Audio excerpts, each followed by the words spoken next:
when you can get beyond the fear of death, Mm-hmm. and for a lot of us, we carry this heaviness around a sense of finality with it. Like that's it. Yeah. Like, so many people that I deal with and work with are like, okay, but now where are they? Like, what are they doing? Where are Mm-hmm. they?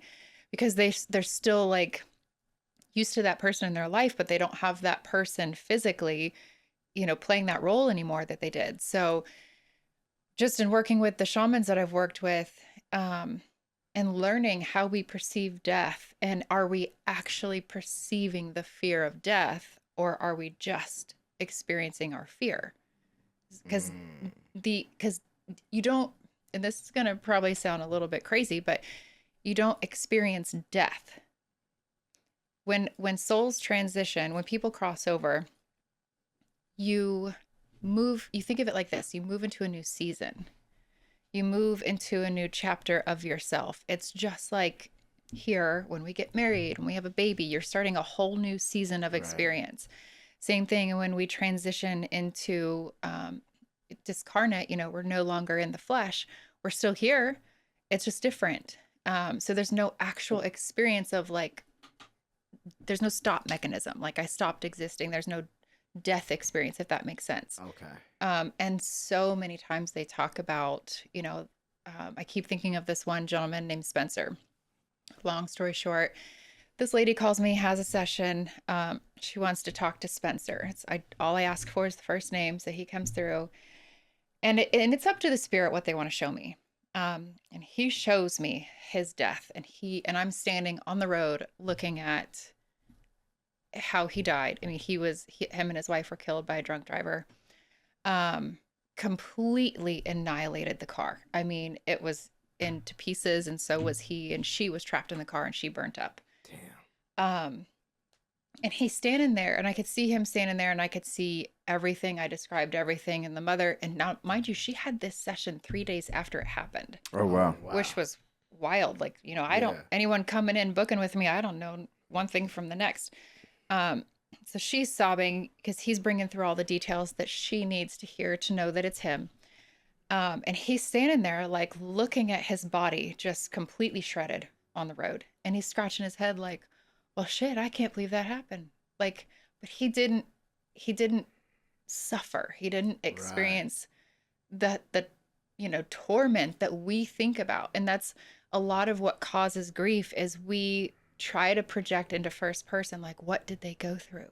Was it painful? We try to experience it, we try to imagine it, and then we torment ourselves. We create and prolong suffering that way. And that's oftentimes why they say, like, when you think of me, like, remember me. Like, that's just how I got to the new chapter that I'm in now. It's not who I am, the way that I died. Right. So I mean, because you never think of people in those circumstances until it happens. Yeah. At all. Yeah, You'll think of them in a million different circumstances, but never that. Right. And it's always like, it's going to happen to somebody else, not someone that I care about. And then it will. It will. Like, we're all guaranteed we're going to lose someone that we care about. It's going to be hard. Yeah. And how you deal with that, how you handle that is, truly up to you.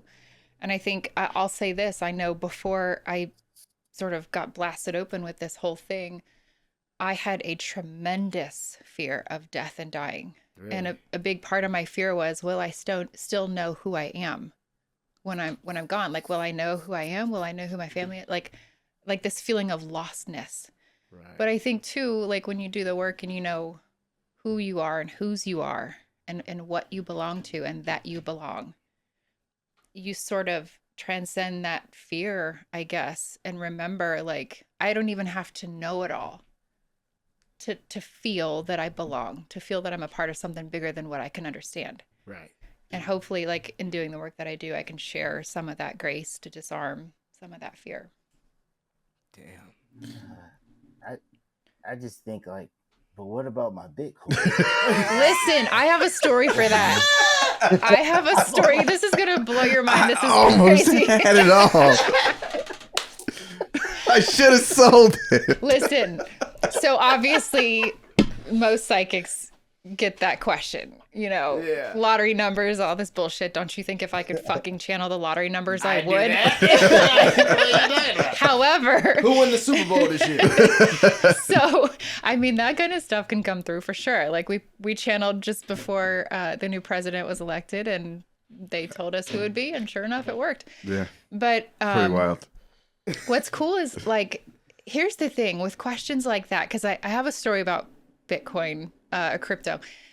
But first, when we look at what we're channeling and the quality of what we're channeling, all I look for is, and this is guided by spirit, really, like it's not up to me, how much ego is in the way. If this is like really stroking your ego, spirit's not going to go for it.